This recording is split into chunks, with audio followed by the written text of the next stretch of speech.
Cette actualité vous est présentée en collaboration avec Cryptost Research. Ayez un temps d'avance sur le marché crypto en rejoignant notre communauté premium. La difficulté de minage de Bitcoin chute de 5% en 2 semaines et de 10% depuis le halving. 3 mois après le halving de Bitcoin, ces effets continuent de se faire sentir sur le secteur du minage. La réduction de moitié des récompenses de minage a entraîné une baisse de 9,74% de la difficulté de minage, contraignant de nombreux mineurs à quitter le réseau.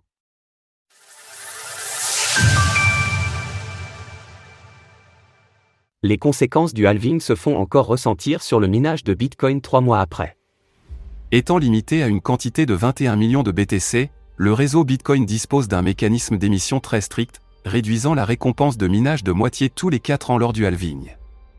De plus, le réseau Bitcoin dispose d'un mécanisme d'ajustement de la difficulté, permettant de maintenir une moyenne de 10 minutes par bloc, assurant une bonne propagation des blocs et des transactions ainsi qu'une émission des nouveaux BTC relativement lente. Historiquement, après chaque halving, lorsque la récompense de minage est divisée par 2, les mineurs sont souvent contraints d'éteindre certaines machines ou même de faire faillite en raison de la diminution de leur rentabilité. Pour aller plus loin, qu'est-ce que le halving du Bitcoin, BTC, et quels sont ses effets ? Le dernier halving en date a eu lieu le 20 avril 2024. Suite à cet événement, de nombreux mineurs ont quitté le réseau, entraînant une baisse de la difficulté de 5% seulement quelques jours plus tard. Taux de hachage et difficulté de minage de Bitcoin depuis septembre 2022. Cette nuit avait lieu un nouvel ajustement de la difficulté enregistrant une fois de plus une baisse de 5%. Au mois de mai, 2 semaines après le 4e halving de Bitcoin, nous avons eu le plaisir de recevoir Guillaume Girard, analyste de recherche chez Utxo Management, dans Pair à Pair, notre émission audio en direct sur le réseau X. Nous avons exploré avec lui les effets du halving sur le secteur du minage. Guillaume nous a partagé des détails sur un rapport publié par Galaxy auquel il a contribué, suggérant que durant les mois suivant le halving, entre 15 et 20% du hashrate total de Bitcoin pourrait quitter le réseau.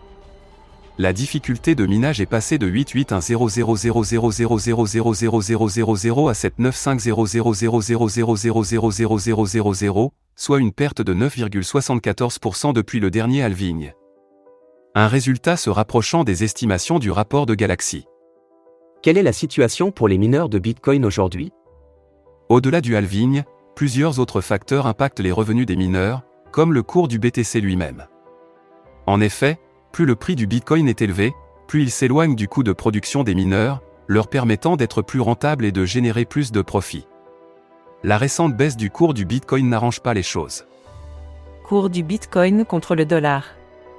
Au cours des derniers jours, le cours du BTC a cassé plusieurs supports, passant de 63 000 $ à 53 000 en 3 jours, soit une baisse de 15%. Une telle baisse impacte également les revenus des mineurs. Si le prix se maintient bas ou continue à baisser, cela pourrait davantage affecter le revenu et entraîner une baisse plus importante de la difficulté de minage. Malgré tout, certains mineurs s'en sortent mieux, comme Rio Platform, qui a récemment annoncé avoir augmenté son hashrate de 50%, devenant la deuxième plus grande firme de minage de Bitcoin avec 22 exahash par seconde, soit 3,85% du hashrate global. Source: mempool.space, TradingView. Retrouvez toutes les actualités crypto sur le site cryptost.fr.